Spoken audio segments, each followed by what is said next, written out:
প্রিয় দর্শক বন্ধুরা, আসসালামু আলাইকুম। আশা করি আপনারা সবাই অনেক ভালো আছেন।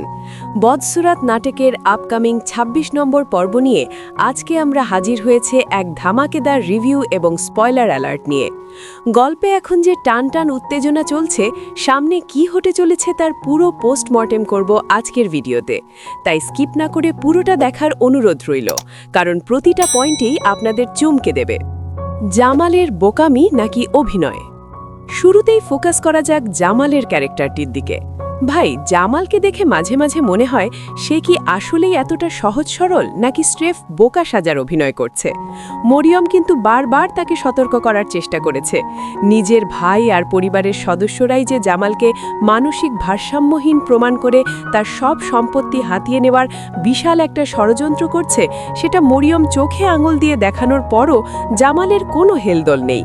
এত বড় একটা ফাঁদ নিয়ে তার এই উদাসীনতা দর্শকদের মনে বিশাল এক প্রশ্নের জন্ম দিয়েছে। তবে গত পর্বের শেষে একটা চরম টুইস্ট আমরা দেখতে পাই। মরিয়ম যখন সরাসরি সব সত্য জামালের সামনে ফাঁস করে দেয়, ঠিক তখনই এন্ট্রি নেয় রোমান, আর এসেই জামালের গলায় সোজা ছুরি ধরে বসে। সিনটা নিঃসন্দেহে গল্পের সবচেয়ে বড় টার্নিং পয়েন্ট। তবে একজন নিয়মিত দর্শক ও রিভিউয়ার হিসেবে বলবো, ডিরেক্টর চাইলে এই দৃশ্যটিতে আরও একটু সাসপেন্স আর ইমোশন ঢালতে পারতেন। মনে হলো কিছুটা যেন তাড়াহুড়ো করে শেষ করা হলো। এখন সবার মনে একটাই প্রশ্ন, আগামী পর্বে জামালের রিয়াকশন কি হবে? সে কি এবার নিজের বিরুদ্ধে হওয়া অন্যায়ের প্রতিবাদ করবে, নাকি আগের মতোই দুর্বল থেকে যাবে? আমাদের প্রেডিকশন বলছে জামাল হয়তো এবার তার মা, ভাই ও বোনের বিরুদ্ধে আইনি ব্যবস্থা নেওয়ার কথা ভাবতে পারে। তবে তার পরিবারও তো ছেড়ে দেওয়ার পাত্র নয়। পরিস্থিতি সামালতে তারাও নিশ্চয়ই নতুন কোনো চাল চলবে। ফলে গল্পের দ্বন্দ্ব আরও চরমে পৌঁছবে। এবার গল্পের অন্য ট্র্যাকে আসা যাক। বদরুল আর মায়ার নতুন সংসার। তাদের বিয়েটা গল্পের একটা দারুণ আবেগঘন ও সুন্দর মুহূর্ত ছিল, কিন্তু তাদের এই সুখ যেন কিছুতেই সহ্য হচ্ছে না বদরুলের ভাই আর ভাবির। বদরুল নিজের সিদ্ধান্তে বিয়ে করেছে, এতে তাদের এত আপত্তির কি আছে? এখানে পরিষ্কার বোঝা যাচ্ছে বদরুলের ভাইয়ের ভেতরে এক ধরনের তীব্র জেলাসি বা প্রতিযোগিতার মনোভাব কাজ করছে, আর সেই প্রভাবেই তার স্ত্রী অর্থাৎ বদরুলের ভাবিও খারাপ আচরণ করছে। যদিও ভাবি হয়তো পুরোপুরি নেগেটিভ মানুষ নয়, কিন্তু পরিস্থিতির কারণে ভুল পথে হাঁটছে। নাটকের সবচেয়ে ইমোশনাল দৃশ্য ছিল বদরুলের বিদেশ যাওয়ার মুহূর্তটি।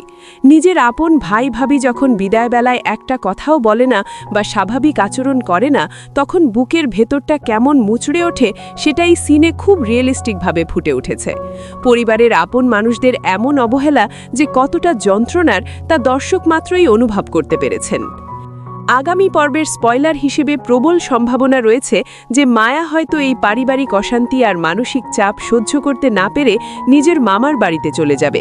আর এই খবর শোনার পর বদরুলের রিয়াকশন কি হয়, সেটাই এখন দেখার বিষয়।